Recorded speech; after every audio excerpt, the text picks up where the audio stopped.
ये कहानी एक ऐसे शिप के बारे में है जो अंटार्कटिका के समंदर में फंस जाता है। इसमें 70 लोग सवार थे और ये शिप 133 दिनों तक वहीं पर फंसा रहा। कहानी की शुरुआत में हमें एक शिप दिखाया जाता है जो कि ऑस्ट्रेलिया की तरफ बढ़ रहा था, जिसका कैप्टन पेट्रोव था और पेट्रोव बहुत ही अच्छा इंसान भी था। वो शिप बर्फ के समंदर में अपना सफ़र आगे बढ़ रहा था, लेकिन कुछ देर आगे बढ़कर उन्हें ये पता चलता है कि एक बहुत ही बड़ा आइसबर्ग उनके रास्ते में खड़ा था। ये बात जानने के बाद पेट्रो सबको हुक्म देता है कि शिप को दाएं तरफ मोड़ा जाए, और जब इनका शिप बर्फ के पहाड़ के सामने से गुजरता है तो शिप को एक बड़ा झटका लगता है और बर्फ के टुकड़े उनके जहाज में गिरना शुरू हो जाते हैं। एक आदमी अपने डॉग के साथ पानी में गिर जाता है। पेट्रोव सीढ़ी लगाकर पानी में जाकर उस आदमी को बचाना चाहता था, लेकिन शिप का दूसरा कैप्टन पेट्रोव को ऐसा करने से मना कर देता है। वो कहता है कि तुम एक आदमी की वजह से सब लोगों की जान खतरे में डाल रहे हो। वहाँ पर इनकी बहस चल ही रही थी, तभी एक आदमी अपने साथी को बचाने के लिए नीचे उतर जाता है, लेकिन पानी बहुत ठंडा होता है, इसलिए उसका साथी वहीं पर मर जाता है। मगर उसका डॉग अभी भी जिंदा था, तो वो उसे बचाकर वापस ऊपर लेकर आता है। लेकिन पानी इतना ज़्यादा ठंडा था कि वो आदमी ठंड के कारण कुछ भी बोल नहीं पा रहा था। बर्फ के पहाड़ से टकराने की वजह से शिप का रडार सिस्टम भी खराब हो जाता है, जो अब उनके लिए और भी बड़ी मुसीबत थी, क्योंकि रडार की वजह से उन्हें पता चल जाता था कि अब कहाँ पर बर्फ के पहाड़ है।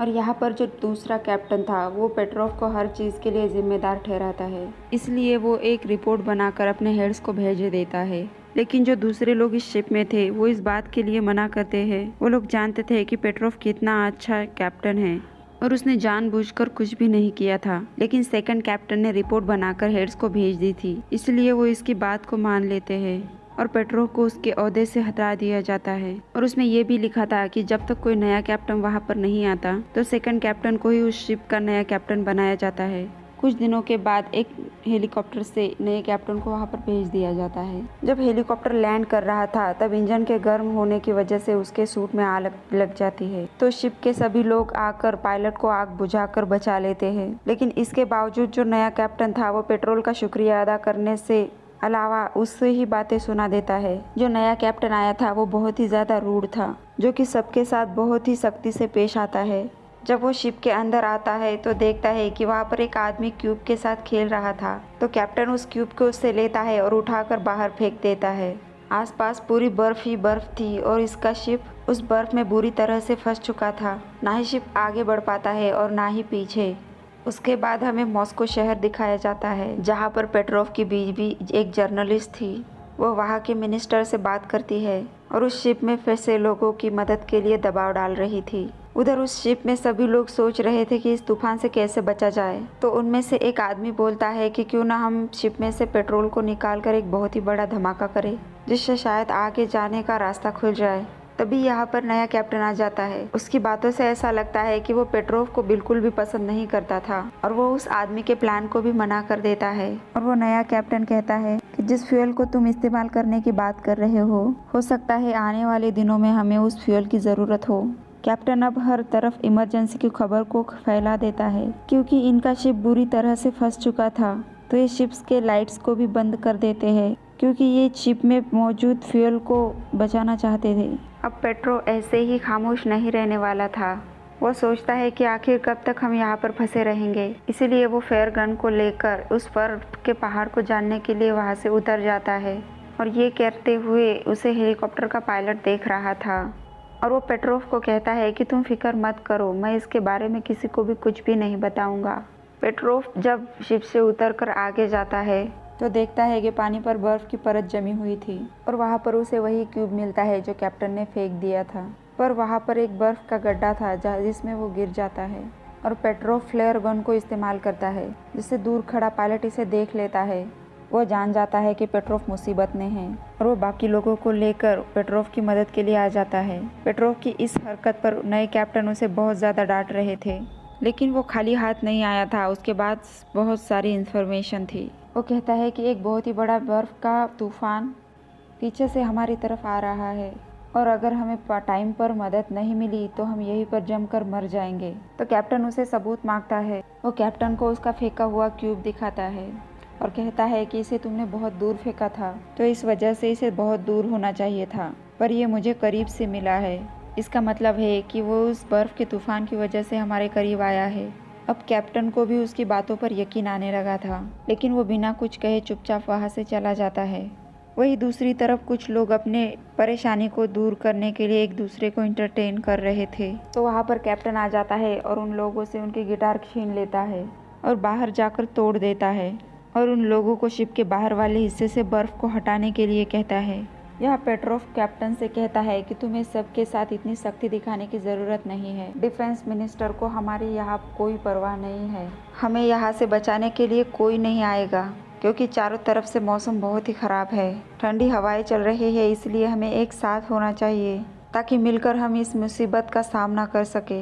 यहाँ पर हम देखते हैं कि इनका शिप रोज बर रोज शिप से ढक रहा था और बर्फ इनके शिप पर 2-3 इंच बढ़ चुकी थी। पेट्रोव कैप्टन से कहता है कि हमें ऑस्ट्रेलिया से मदद मांगनी चाहिए, मगर कैप्टन उसकी ये बात मानने से भी इनकार कर देता है। बर्फ शिप के अंदर आना शुरू हो गई थी और बर्फ की वजह से शिप के नीचे वाले हिस्से में सुराग हो जाता है और अब पानी भी शिप के अंदर आने लगा था, जिसकी वजह से इनका सारा खाना खराब हो जाता है और शिप में मौजूद शुद्ध पानी भी। शिप के सभी लोग मिलकर उस होल को बंद तो कर देते हैं, लेकिन खतरा अभी भी नहीं टला था। शिप में मौजूद सभी लोग सोचते हैं कि अब हम जिंदा नहीं रह सकते, क्योंकि शिप को चलाने के लिए फ्यूल भी सिर्फ 3 दिन का था और अब खाने का सामान भी खराब हो चुका है। अब ऐसे में शिप का सेकंड कैप्टन जो था वो लोगों को नए कैप्टन के खिलाफ भड़का देता है और कहता है कि हमें फ्यूल से धमाका ही करना होगा। कैप्टन चाहे लाख मना करे, वरना हम जमकर यहीं पर मर जाएंगे। सभी लोग दूसरे कैप्टन की बातों में आ गए थे और वो जाकर नए कैप्टन को एक कमरे में बंद कर देते हैं, जिसके बाद ये सभी अपने मिशन पर लग जाते हैं। वो 5 टैंक फ्यूल लेकर थोड़ा दूर ले जाकर उसका धमाका करना चाहते थे। पेट्रोव उन लोगों को बहुत समझाने की कोशिश करता है कि ऐसा मत करो, लेकिन कोई भी उसकी बात को नहीं सुनता और वो धमाका कर देते हैं, जिससे कोई भी फायदा नहीं होता। अब शिप के कैप्टन को कुछ भी समझ नहीं आता कि अब क्या करे, इसलिए वो अपना यूनिफॉर्म पहनकर शिप से छलांग लगाकर मरने की कोशिश कर रहा था। लेकिन ऐसा करते हुए पेट्रोव उसे देख लेता है और उसे कहता है कि तुम्हें ऐसा करने की कोई ज़रूरत नहीं है, हम मिलकर इस मुसीबत का सामना करेंगे। शिप में मौजूद सभी लोगों को अपनी इस बेवकूफ़ी पर शर्मिंदगी महसूस हो रही थी कि उन्होंने सारे फ्यूल को भी वेस्ट कर दिया। वो सब मिलकर नए कैप्टन के ऑफिस में जाते हैं और उससे माफ़ी मांगते हैं। अब दूसरी तरफ हम पेट्रोव की बीवी को देखते हैं, जो एक दूसरी शिप पर सवार उन सब की जान बचाने के लिए निकल पड़ी थी। उधर शिप पर एक आदमी उन सबको आकर बता रहा था कि एक बहुत ही बड़ा तूफान उन सब की तरफ आ रहा है। वो जब देखते हैं तो वहाँ पर एक बर्फ में भी एक दरार पड़ी हुई थी, जिसे देखकर सभी लोग बहुत डर जाते हैं। इन्हें अपनी मौत साफ दिखाई दे रही थी। पेट्रोव सबसे कहता है कि जो बर्फ की दरार है हम इस पर शिप को ले जाएंगे, पर बाकी सब कहते हैं कि इसमें बहुत बड़ा खतरा है, लेकिन पेट्रोव कहता है कि हम ये सब कर सकते हैं। अब नया कैप्टन भी पेट्रोव का साथ देने के लिए तैयार था। पेट्रोव कहता है कि मैं हेलीकॉप्टर में जाकर तुम्हें आगे का रास्ता बताऊंगा, क्योंकि शिप का रडार तो पहले ही खराब हो चुका था। और वो कैप्टन से कहता है कि तुम पीछे से शिप को लेकर आओगे। तो नया कैप्टन कहता है कि मैं हेलीकॉप्टर के जरिए तुम्हें रास्ता बनाऊंगा और तुम शिप को पीछे से ले आओगे, क्योंकि तुम अपनी इस शिप को अच्छे से जानते हो। अब ये सुनकर सभी जोश में आते हैं और अपना काम करने लगते हैं। अब नया कैप्टन हेलीकॉप्टर के जरिए इन सबको अपना रास्ता बनाता है। यहाँ पर हम देखते हैं कि इतना बड़ा शिप 10 मीटर दूरी से 100 मीटर ऊंचे पहाड़ से गुजर जाता है, मगर कैप्टन का हेलीकॉप्टर अभी भी उस बर्फ के पहाड़ के पास ही था, क्योंकि हवा बहुत ही तेज थी और वो हेलीकॉप्टर उस बर्फ के पहाड़ पर लगकर नीचे गिर जाता है। ये देखकर पेट्रोव शिप को वापस मोड़ने के लिए कहता है। कैप्टन और पायलट जो कि पानी में गिर चुके थे, वो बिल्कुल उम्मीद खो चुके थे कि उन्हें बचाने के लिए कोई आएगा, लेकिन पेट्रोव उन्हें बचाने के लिए आ जाता है। सभी लोग उसे रोक रहे थे, लेकिन फिर भी वो शिप को उनकी तरफ लाता है। कैप्टन और पायलट दो भी रहा था कि पेट्रोव आकर उन्हें बचा लेता है और सभी लोग शिप में सही सलामत वापस आ जाते हैं और वो लोग बहुत खुश हो जाते हैं कि इतनी बड़ी मुसीबत से वो लोग सही सलामत बच गए। फिर आगे जाकर उन्हें पेट्रोव की बीवी का शिप भी मिलता है, जिससे वो अपनी शिप में फ्यूल भी भरते हैं और आगे बढ़ते हैं। दोस्तों, अगर आपको हमारा ये वीडियो अच्छा लगा हो तो लाइक करें और चैनल को सब्सक्राइब ज़रूर करें।